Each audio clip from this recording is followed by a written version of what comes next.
बोलिए कार्तिक के ठाकुर की जय, तुलसी मैया की जय। कथा शुरू करने से पहले हमें अपने गुरु महाराज जी का ध्यान करना चाहिए। गुरुर् ब्रह्मा गुरुर्विष्णु गुरुर्देवो महेश्वरा, गुरुर साक्षात पार ब्रह्म तस्मै श्री गुरुवे नमः। इसके बाद हमें गणेश जी महाराज जी का ध्यान करना चाहिए। हम कह जयकारा लगाकर गणेश जी की कथा सुननी चाहिए। कथा सुनते समय अपने हाथ में चावल फूल रखें और कहानी सुनते समय कहानी का हुंकारा जरूर भरें। बिना हुंकारा भरे कथा श्रवण का कोई फल नहीं मिलता।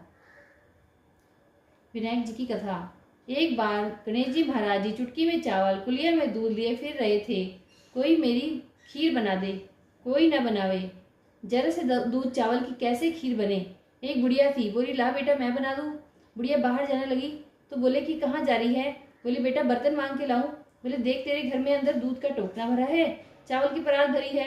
चूल्हा जला के खीर बनाई, खीर निकलने लगी। बहू ने कटोरा भर के किवाड़ के पीछे विनायक बाबा का छींटा लगा के खा ली। जब सारी खीर बन गई तो बुढ़िया बोली क्या बेटा जीम ले। वे बोले मैंने तो खा ली। बोले तेने कब खाई। बोले जब तेरी बहू ने खाई। बुढ़िया बोले कि बहू तेने खीर झूठी कर ली। बोली हाँ जी खीर निकल रही थी, मैंने कटोरा भर के विनायक का छींटा लगा के खा ली।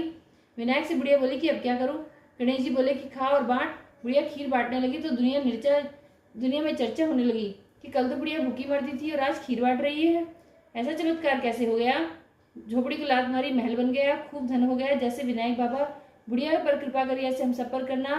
कहते सुनते हुंकारा भरने वालों भी करना। बोलिए गणेश जी महाराज की जय। कार्तिक महात्म अध्याय 16। नारद जी राजा पृथु को कथा सुनाते हुए कहते हैं कि जब जलंधर ने राहु से समाचार सुना तो वह क्रोध से पागल हो गया और करोड़ों राक्षसों के साथ कैलाश के लिए चल पड़ा। उसके साथ शुक्र और राहु भी चल पड़े। उसका मुकुट भूमि पर गिर पड़ा, वेग के कारण वह स्वयं भी गिर गया। राक्षसों की सेना में सैकड़ों विमान थे। यह सब देखकर इंद्रादि देवता छिप छिप कर शिव जी के पास गए और प्रार्थना पूर्वक निवेदन करने लगे, हे प्रभु हम बड़ी आपत्ति में फंसे हैं, कृपया आकर समुद्र के पुत्र जलंधर से हमारी रक्षा कीजिए। देवताओं के वचन सुनकर शिवजी ने हंसकर विष्णु भगवान को बुलाकर कहा कि हे ऋषिकेश, युद्ध में आपने जलंधर का संहार क्यों नहीं किया और अपना बैकुंठ धाम छोड़कर उसके घर में रहने कैसे चले गए। विष्णु भगवान ने नम्रता पूर्वक उत्तर दिया, एक तो वह आपके अंश से उत्पन्न हुआ है, दूसरे वह लक्ष्मी का भाई है, वह देवताओं में अजय है, इस कारण युद्ध में मैंने उसको नहीं मारा, आप ही उस दैत्य का वध कीजिए। तब शिवजी ने देखा कि कैलाश के समीप जलंधर अपनी सेना लेकर आ गया है। उस सेना में असंख्य दैत्य करोड़ों